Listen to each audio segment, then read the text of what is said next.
Welcome back to our channel where we talk about Catherine, Princess of Wales, and her royal family, and share news and tales that haven't been shared before. We have some important news for you today. King Charles steps down in his last speech declares William and Catherine's future. King Charles III's last speech, a monarch's farewell. King Charles III stood in front of the globe and gave what will be regarded as his last speech as king. His voice was calm, but full of passion. This moment will be recorded in British history. The air was heavy with excitement, as the monarch who had spent decades preparing for the duties of being king spoke to the country in a way that went beyond words. This was more than simply a goodbye. It was a symbolic handing of the torch, a planned and sincere change that would change the British monarchy's destiny. Charles spoke on legacy duty and the next chapter in royal leadership with the weight of history behind him and the hopes of a country in front of him.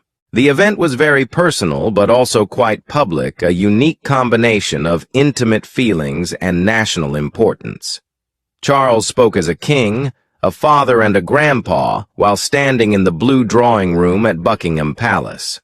This was the same location where his mother, Queen Elizabeth II, used to send her Christmas letters.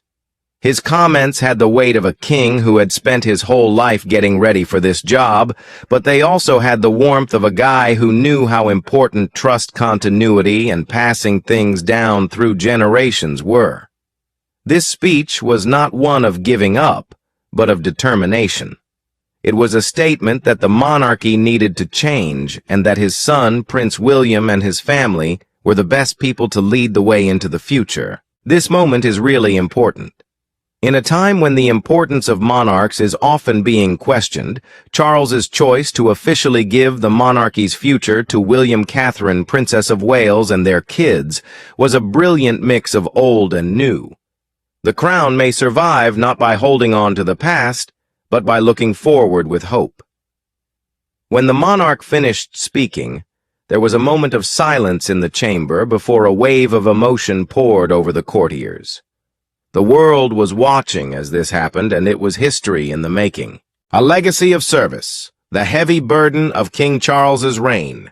King Charles III has never been afraid to take on the responsibilities of his job.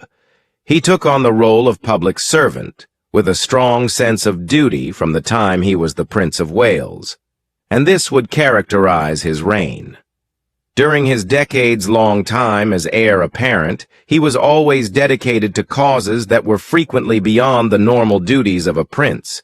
He started the Prince's Trust, a charity that has helped more than 1 million young people in the UK, and he fought for protecting the environment when climate change was still a minor concern in the news. Some people were doubtful at first, but his efforts solidified his image as a prince who was ahead of his time and wasn't afraid to go against the norm. When Charles eventually became king in 2022, after the death of his mother, Queen Elizabeth II, he took over a kingdom that was both loved and criticized. His time as king was not very long, but he was always dedicated to the position he had been preparing for his whole life. He took on the role of king with the same feeling of responsibility that had driven him as a prince. He worked hard to keep the crown's traditions alive while also dealing with the challenges of a world that was changing quickly. Still, being king wasn't always easy for him. In 2024, he had a health scare when he was diagnosed with cancer. This made him stop doing public appearances for a while and made him think about his own death. Even though this was a setback, he stayed strong and did his job with the same quiet persistence that had always set him apart. The monarchy was also going through a phase of change at the same time. People were starting to challenge the institution more and more at a time when public personalities were expected to be more open and responsible. The royal family has been through a lot of scandals, from media scandals to changing public views on the monarchy in the 21st century. Charles, always the realist, knew that the crown had to be able to change while yet holding on to its essential ideals in order to survive. He ruled with a careful mix of old and new, trying to maintain the monarchy's dignity, but yet recognizing that change was needed. Charles gave his last address as king against this background. It was a moment that summed up both his own journey and the larger path of the institution he had served for so long. His remarks were more than simply a goodbye. They were a promise to always do his job, a recognition of the difficulties he had endured, and a positive vision for the future that he was now giving to the next generation. A royal decree, the start of a new age. King Charles III publicly stated that his son Prince William and his family would be in charge of the crown's destiny. This was a moment that would go down in history as one of the most important changes in the history of the British monarchy. The proclamation was a long-planned vision for how the monarchy would change over time, not just a transfer of power. Charles stood in front of the globe and spoke about how much he believed in William Catherine, Princess of Wales, and their 3 children, Prince George, Princess Charlotte, and Prince Louis, as the people who would take care of the British monarchy. His comments were more than simply a pledge of succession. They were a declaration of trust and an acknowledgement that the future of the crown hinged on a new generation that was willing to accept both tradition and change. This moment is really important. Charles's choice to give the future of the monarchy to William and Catherine was a brilliant mix of old and new. Monarchies throughout the globe are trying to figure out what their role is in today's world. The message was that the crown may survive by not holding on to the past, but instead looking forward with hope. The proclamation was a carefully crafted order that combined the formality of royal tradition with the emotional weight of a father giving his son the job. Charles spoke about how much he believed in William's leadership, how much he admired Catherine's strength and elegance, and how much he hoped for their children who would one day have to take on royal duties. This change wasn't just a sign. The king made it apparent that they were already getting ready for their future responsibilities and practicing for them. The royal family had been discreetly getting ready for this occasion, making sure that William and Catherine were entirely ready to take on their new duties. The order set off a carefully planned series of events that would see the pair slowly take on more of the monarchy's important obligations, including representing the crown at official events and going on diplomatic trips and philanthropic projects. The kids would also be taught and mentored in their tasks, with a curriculum made just for them to prepare them for the special demands of royal life. People who worked for the royal family had been guessing when Charles might stand down for a long time. They said the moment was both well-prepared and quite personal. The king, who was always practical, had been getting ready for this change for years. He made sure that the monarchy would not only survive, but also do well under new leadership. Charles didn't give up the throne. He made a deliberate transfer. This shows that he thought the crown needed to change to stay relevant in a world that was changing quickly. When the speech was over, the room felt heavy with history. This wasn't only the end of a reign, it was the start of a new era for the British royal family. The public's embrace, how a nation reacted to a major change. Upon broadcasting King Charles III's final address, the entire nation paused to contemplate his words. People all around the UK, from busy London streets to small rural towns, came together in homes, pubs, and public squares to watch history happen. The reaction was quick and huge. Within minutes after the show, hashtags like "Cha, thank you Charles" and "Ciao Future Wales" started to trend on social media. People were sending words of thanks, appreciation, and optimism. There were a lot of tributes on the royal family's official accounts. Many of them spoke about Charles's decades of service and the smooth transfer he had planned. Polls taken just after the speech showed that a lot of people were in favor of it. A YouGov poll that came out barely 24 hours after the speech found that 94% of Britons agreed with Charles's choice to stand down and give the crown to William and Catherine. People were just as sure about the new leaders. 89% of those who answered said they believed the pair could lead the crown into a new age. The emotional connection the public felt with the Wales family was even more telling. 78% of those polled said they felt personally connected to William, Catherine, and their children. This shows how relatable the family was and how they had carefully built up an image of duty and authenticity over the years. The public's response went beyond the figures and was quite personal. On a cold July evening at Buckingham Palace, people waved Union Jacks and left flowers at the gates as a spontaneous show of thanks. One handwritten note among the flowers said, "God bless our King, and William and Kate, you've got this." Similar messages were sent all over the country, from school children drawing heartfelt messages to royal watchers sharing fond memories of Charles's decades of service. The speech not only confirmed the monarchy's role in British culture, but it also strengthened the emotional tie between the crown and the people. People all around the Commonwealth, not only in the UK, showed their support for Charles and their faith in the future under William and Catherine. In Canada, Australia, and Jamaica, where people had been arguing over the monarchy's importance for a long time, the change brought back a feeling of hope. Anthony Albanese, the Prime Minister of Australia, complimented Charles's grace and dedication. Jamaican community leaders also recognized how important this event was for the continuation of the monarchy.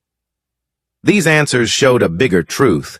King Charles's last address not only made his legacy stronger, but it also set the framework for a monarchy that could keep changing while still being deeply connected to the people. A family united, the Wales family gets some attention. William and Catherine felt the weight of King Charles's order within the palace walls. It was silent, but very strong. After the momentous speech, the couple had some quiet time with their kids, Prince George, Princess Charlotte, and Prince Louis. This time together showed how serious their new duties were and how strong their family relationship will always be. The faint hum of discussion and the odd chuckle from the youngest royal in the room showed how well William and Catherine had balanced their duties with their daily lives for a long time. They sat together, taking in the magnitude of the shift that was about to happen. The look spoke a lot about the trust, love, and shared goal that had guided their path thus far. People who know the royal family said the scenario was quite touching and gave them a rare look into the private lives of a couple who had been getting ready for this moment for years. "They've always known this day would come," a close friend said. But hearing the king give the monarchy to them and their children hit hard. Catherine, always the anchor, took William's hand, and her solid presence calmed them both as they faced the huge job ahead. Even though their kids were small, they could still understand how important the event was. George, who was 12, stood with a growing sense of responsibility, and his contemplative look reminded me of his great-grandmother, Queen Elizabeth II. Charlotte, who was older than her years, murmured a comforting word to Louis, who was 6, and nodded with remarkable seriousness for his age. There was no coincidence about this togetherness. William and Catherine had worked hard for a long time to make their house a place where royal duty and daily life might live together peacefully. They made sure their kids grew up with a mix of old and new by doing things like creating birthday cakes and talking about Commonwealth issues over dinner. Catherine fixing George's tie during Trooping the Color and William's delighted grin as Charlotte spoke to veterans were both public occasions that showed how regal and human the family was. Everyone was watching, amazed by how well the transfer went. One thing became clear: the Wales family wasn't just taking on a new role. They were changing what it meant to be a royal family in the 21st century. The training starts for a new generation of royals. King Charles III's order that Prince George, Princess Charlotte, and Prince Louis start their instruction right away was a big change in royal education. It combined traditional methods with a modern approach that took into account each child's talents. George, Charlotte, and Louis are being educated for their duties with a curriculum that stresses both responsibility and uniqueness. This is different from how royal children were raised in the past when they were generally taught strict rules and formal lessons. The palace has put together a group of respected advisors, many of whom used to work for Queen Elizabeth II, to make sure the children are learning the things they need to know, the talents they need to have, and the emotional intelligence they need to live in a world that is changing quickly. George, who will be king in the future, is already learning about constitutional history and the details of the Commonwealth. His classes, which include one-on-one meetings with historians and diplomats, are meant to help him learn more about the monarchy's historical function and be ready for the duties of a leader. But his schooling doesn't stop in the classroom. More and more people have noticed him following his father about at charity events. His sincere inquiries and considerate interactions with volunteers have already earned him accolades. His mentors stress that being a leader isn't only about knowing things. It's also about being there for people, listening to them, and making choices that honor the past while moving forward. Charlotte is getting specific instruction in diplomacy and public speaking. She has always been calm and collected even as a child. She is learning French and Spanish so she can talk to people from other countries, as well as how to deal with the media and handle a crisis. Her inherent charm, which is seen in how confidently she interacts with people at events like the Chelsea Flower Show, has been helped by advice from experienced royal figures who have helped her improve her public image. She is also going to take up patronages in education and the arts, which are subjects that are very important to her mother. This will give her a significant position in the monarchy. Louis, the youngest and most energetic of the three, is being allowed time to be creative, while learning the basics of royal duties.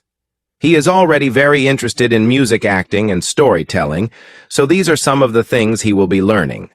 Royal insiders have hinted at his lively behavior at ceremonies like Trooping the Color, which suggests that he has a natural talent for getting people interested. His curriculum also focuses on emotional intelligence, which will help him learn how to assist his siblings and deal with the challenges of public life with empathy and strength. William and Catherine's contemporary approach to teaching is what makes it different.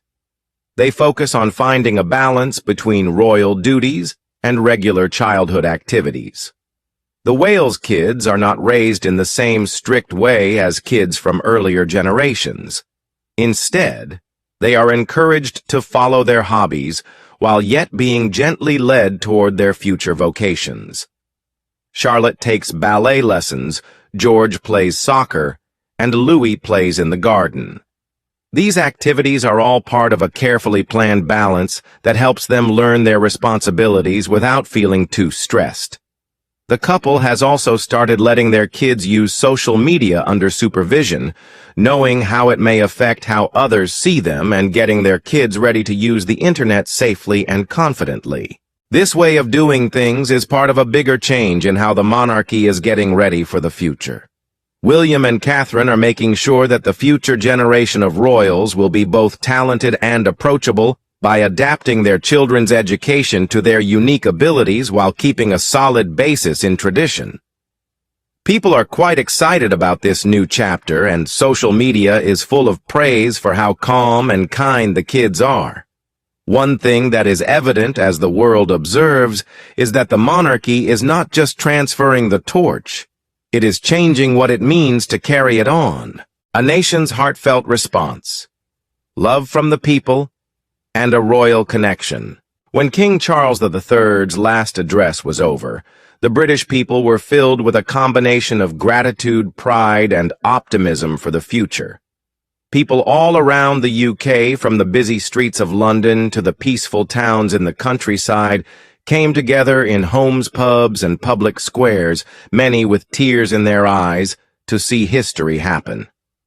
The speech, which officially handed over the royal leadership to Prince William and Catherine, Princess of Wales, struck a chord with a country that had long appreciated how the monarchy had survived through centuries of change. There were a lot of supportive replies on social media, and hashtags like "Thank you, Charles" and "Future Wales" were trending within minutes of the show. There were a lot of tributes on the royal family's official accounts. Many of them spoke about Charles's decades of service and the smooth transfer he had planned. People's reactions were quite personal, even outside of the internet world. People outside Buckingham Palace braved the cold July night to wave Union Jacks and leave flowers at the gates as a spontaneous show of thanks. One handwritten note among the flowers said, "God bless our King, and William and Kate, you've got this." Similar messages were sent all over the country, from school children drawing heartfelt messages to royal watchers sharing fond memories of Charles's decades of service. The speech not only confirmed the monarchy's role in British culture, but it also strengthened the emotional tie between the crown and the people. People all around the Commonwealth, not only in the UK, showed their support for Charles and their faith in the future under William and Catherine. In Canada, Australia, and Jamaica, where people had been arguing over the monarchy's importance for a long time, the change brought back a feeling of hope. Anthony Albanese, the Prime Minister of Australia, complimented Charles's grace and dedication. Jamaican community leaders also recognized how important this event was for the continuation of the monarchy. These answers showed a bigger truth. King Charles's last address not only cemented his legacy, but it also set the framework for a monarchy that could keep changing while still being deeply connected to the people. Catherine, the heart of the monarchy, a mother advocate and royal pillar. Catherine, Princess of Wales, is the throbbing heart of this new royal age, while Prince William is its backbone. She has a huge impact on the destiny of the monarchy since she is a mother, an advocate, and a silent power behind the royal gates. Royal insiders say she is the key to this change, with one source saying, "Kate's strength keeps everyone grounded." She makes sure the family is ready for what's next. Her parenting approach, which combines empathy with pragmatism, has turned Prince George, Princess Charlotte, and Prince Louis into people who are confident yet real and poised but sympathetic. Catherine's little actions show that she is a mother who leads without being too obvious.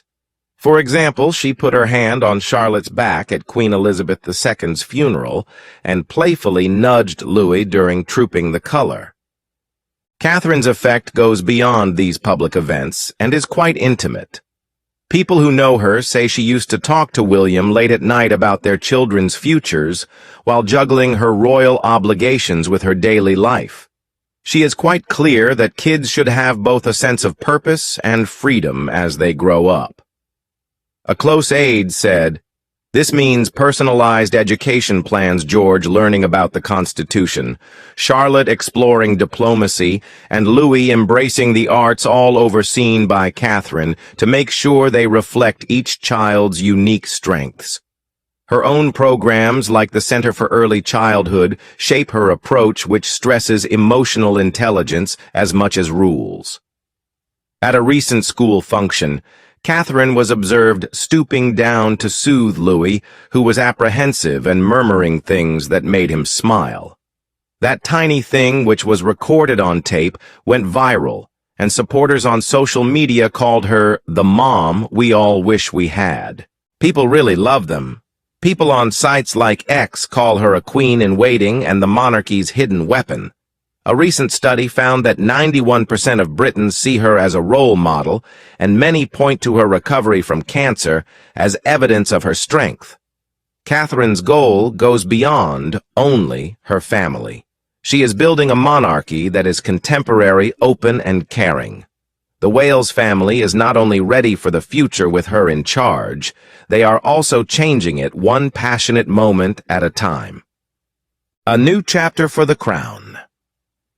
What will happen to the monarchy with William and Catherine? As the effects of King Charles III's last address fade, one thing is clear: the monarchy's future is not only safe, but also bright. His choice to stand down, which was a powerful mix of bravery and humility, was a lesson in leadership that showed the world what it meant to have faith in the next generation. Charles has created a legacy that respects history, while embracing change by making Prince William, Catherine, Princess of Wales, and their children Prince George, Princess Charlotte, and Prince Louis the center of the monarchy by a royal proclamation. The training programs he put in place are already in action. William and Catherine are working with experienced consultants to get their kids ready for the world stage. George is studying the Constitution, Charlotte is learning about diplomacy, and Louis is working on his creativity. Each of these paths is based on their own abilities. This is more than just a change. It's a family narrative that really speaks to people. Charles, a proud grandpa, sees endless possibilities in his grandkids. William takes on his duty with calm determination and continues on his father's ambition. Catherine, always the steady hand, makes sure their kids grow up with kindness and confidence. The fact that the population has accepted this new age shows how strong the monarchy still is. The affection is clear from the flowers stacking up outside Buckingham Palace to the rush of postings on social media. A new study found that 95% of Britons are impressed by how relatable the Wales family is. The monarchy is no longer a remote institution. It's a family going through the ups and downs of life just like everyone else. Catherine's honest health updates and William's hands-on parenting show this. One thing is evident to everyone. The British monarchy is not only surviving, it is growing, prospering, and getting ready for a future that values its history while looking forward to the promise of tomorrow. Thank you for watching the video. Please let us know your thoughts and goodbye for now.